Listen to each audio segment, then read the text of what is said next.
मराठी शाळा बंदच्या मुद्द्यावरून एआयएसएफचे कार्यकर्ते आक्रमक, मंत्री पंकज भोयरांना दाखवले काळे झेंडे, पोलिसांकडून बळाचा वापर. राज्यात मराठी शाळा बंद पाडण्यात येत असल्याच्या मुद्द्यावरून भंडाऱ्यात ऑल इंडिया स्टुडंट्स फेडरेशनचे कार्यकर्ते आक्रमक झाल्याचं पाहायला मिळालं. भंडाऱ्याच्या तुमसरात पालकमंत्री पंकज भोयर यांना एआयएसएफच्या कार्यकर्त्यांनी काळे झेंडे दाखवल्याचं पाहायला मिळालंय. मराठी शाळा बंद पाडण्यात येत असल्याच्या विरोधात एआयएसएफच्या कार्यकर्त्यांनी घोषणा देत सरकारचा निषेध केला. जिल्हा परिषद मराठी शाळा बंद करण्याच्या शासनाच्या निर्णयाचा जाब विचारण्यासाठी आलेल्या ऑल इंडिया स्टुडंट्स फेडरेशनच्या कार्यकर्त्यांनी आज तुमसर येथे पालकमंत्री पंकज भोयर यांचा ताफा अडवून जोरदार निदर्शनं करत मंत्र्यांना काळे झेंडे दाखवत सरकारचा निषेध नोंदवला.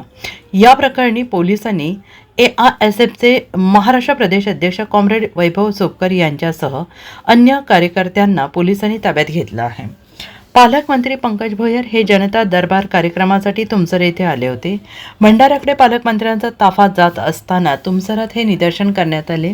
राज्यातील आणि जिल्ह्यातील जिल्हा परिषद शाळा बंद करण्याच्या हालचाली सुरू असल्याचा आरोप करत एआयएसएफचे कार्यकर्ते पालकमंत्र्यांशी संवाद साधण्यासाठी तिथे जमले होते. मात्र त्यांना पालकमंत्र्यांनी वेळ दिला नसल्याचा आरोप करून पालकमंत्र्यांचा ताफा अडवण्याचा प्रयत्न केला.